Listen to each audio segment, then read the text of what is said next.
Keyingi söz Замирбек Дүйшәлиев sizde суроо берүү үчүн.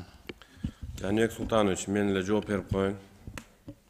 Эң оңой механизм улан Ускенович жакшы билесиз, частный банктарга бериш керек. Улуттук банк барбы? Жок. Практикадан өткөндө туурабы жооп бербейсиңерби? Улуттук банк жок го дейм. Siz жооп бериңиз, Эми улуттук банк жумушунун ичине туура эмес болуп калышы жооп беремчи. Бирок ошого карата өкмөттөн, Минфинден карата для упрощения получения кредитов деп азыр ушул банктар менен карап атабыз.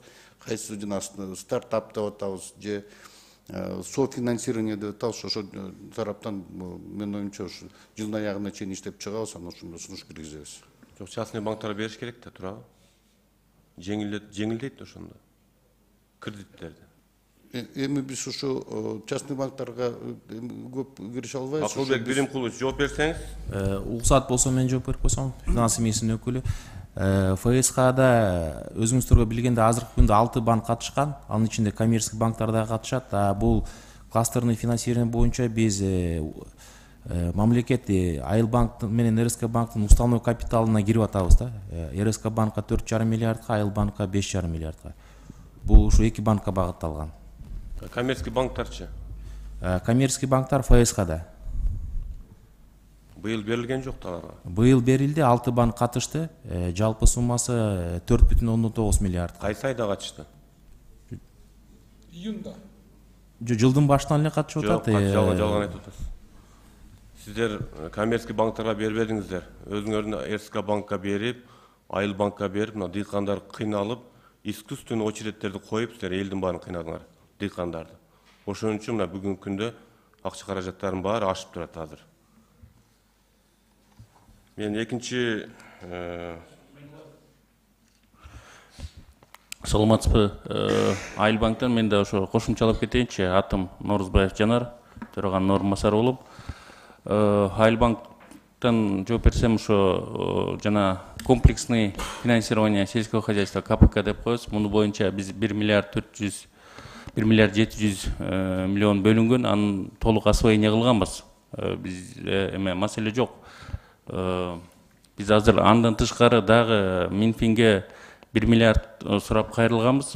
Жакын күндө ошо чечип беребиз деп атышат. Эгер 1 миллиард бөлүнсө 500 миллионун лизингке, анан 500 миллионун ошо агрегаторлор карап атабыз да. Буюрса акча бөлүнсө иштей баштайбыз. Бүгүнкү күндө КПК боюнча акча освоение болду Айыл банкта. ФСК боюнча дагы акча освоение болгон, полностью бүткөн. Ошол жылдын башында 10 миллиард деп каралган, 10 миллиардтын 3 миллиард 400 эле пока эки банкка бөлүнүп берилди. Ошолдун ичинде эле иштеп атабыз да. Ошо дагы акча бөлүнсө дагы иштейбиз. Жаңы эле мага да суроо берилди эле, жооп бергенсем уруксат берсеңиздер. Бул эмнеге финансирование сельского хозяйства бул коммерческий банктарга берилбейт? Агрофинансирование бул мамлекетке пайда алып келчи ишканаларды финансировать этмей, бул негизинен эле эки госбанктын жумушу.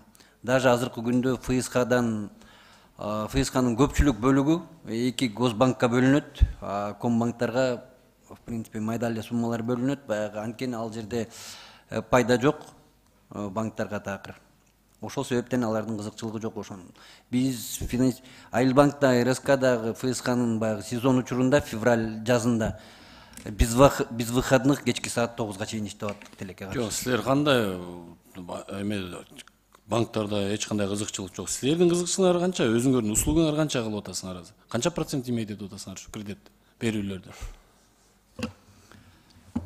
ФСКныкын айтып коеюнбу? ФСКнын бүгүнкү күндө 6%-нен берилет, 11% мамлекет тарабынан субсидия болот. Жок, банктын услугасы канча силерде, РСК банктын услугасы? Бизде услуга жок бул жерде. Эч кандай 1% да жок. Быйыл кредиттин бардыгы өкмөттүн тапшырмасы менен 6%га түшкөн. Дыйкандар 6% менен алат. Кластерди дагы, ФСКны дагы. ФСКны мамлекет субсидировать этип беребиз. Быйыл 520 миллион ФСКга субсидирование эки банк, ушу 6 банкка каралган. Эки банкка бергенсиңер? Жок, 6 банк катышат бuyакта. ФСКда. Түшүнүктүү. Базарбай Абдыкеримович, неме боюнча жер семирткич боюнча маалымат берип койсоңуз, канча тонна алдыңар? Быйыл 2022-ге. 2021 жылы жер семирткич алган жокмун. 2022 жылы 5000 тонна жер семирткич азыркы күндө Кыргызстанга алынып келинген. Өсү контрагыбыз 20 000 тоннага түзүлгөн. Сатылып атат азыркы күндө 2022-ники. 2021-ге келген эмес. 2022-ге 20 000 тоннабы? 2023 жылга кандай пландарыңар бар? Быйыл 2022-нин освоениеси болуп атат. Ошол освоить этилсе 2023-гө револьверный эме менен метод менен алгыла деп Минфинден эме болду. Түшкөн акчаны азыр спецсчет ачып берди. Ошол жерде акча каражаты топтолуп атат. Эгерде акча каражаты көбүрөөк топтолуп калса, ошондон алабыз. Мынакей, бул жерде мындай да. Неге 5000 тонна калып кетти? Кымбат келишим баады, кымбат алып келдиңер да. Дыйканда силерден жер семирткич алган жок силерден. Частныйлардан алып бардыгы. Туура эле айттымбы? Туура. Туура да, мынакей. Максатсыз акчалар пайдаланып атат да. Бизге июльдө азыр бизге эмне керек? Мындай суроо бербейли. 5000 тонна келген, канчасын саттыңар азыр? Контракт 20 000 тонна. Булар мындай жооп. Турат, бардык областтарда турат дейт, ушундай жооп берет. Неге турат? Эмне үчүн сатылбай атат? Ал тура берет, ал частныйлардан Сезон кымбат. бүттү да. Кымбат алып келген. Ушундайбы?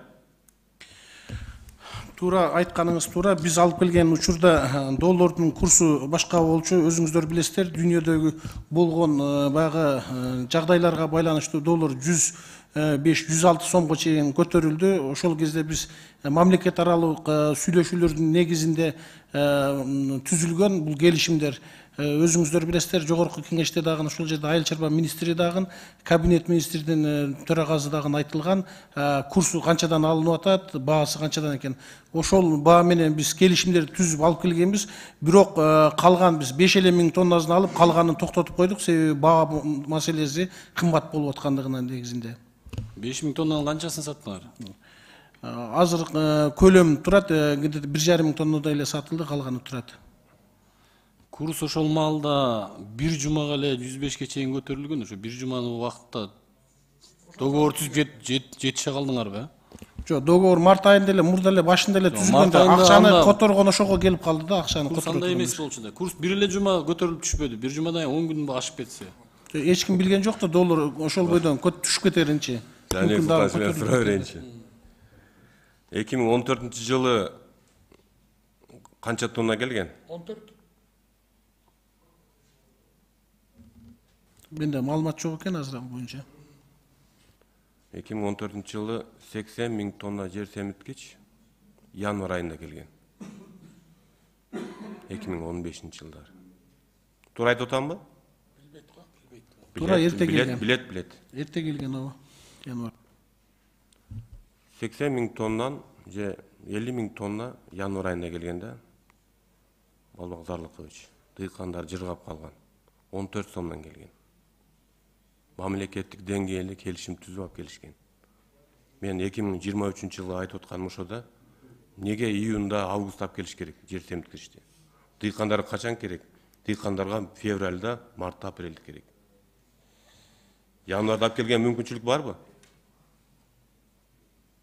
2023 жылга мүмкүнчүлүк бар. 2022 жылы кечирээк акча каражаты чечилип калды, келишимдерди түзгүчөктү. Себеби Өзбекстан, Россия биринчи бербей турган, Өзбекстандагы бааны койбой туруп алды. Биз 2 жолу барып келдик. Кийин бааны бергенде уже келишим түзүп эме кылдык, апрелдерде келди да бизге жер семирткичтер. Базарбай Абдыкеримович мындай дыйкандарды кордоп атабыз да. Мамлекеттен берген акчаны максаттуу пайдаланбай атабыз да. Өз убагында алып келиш керек да бардыгы.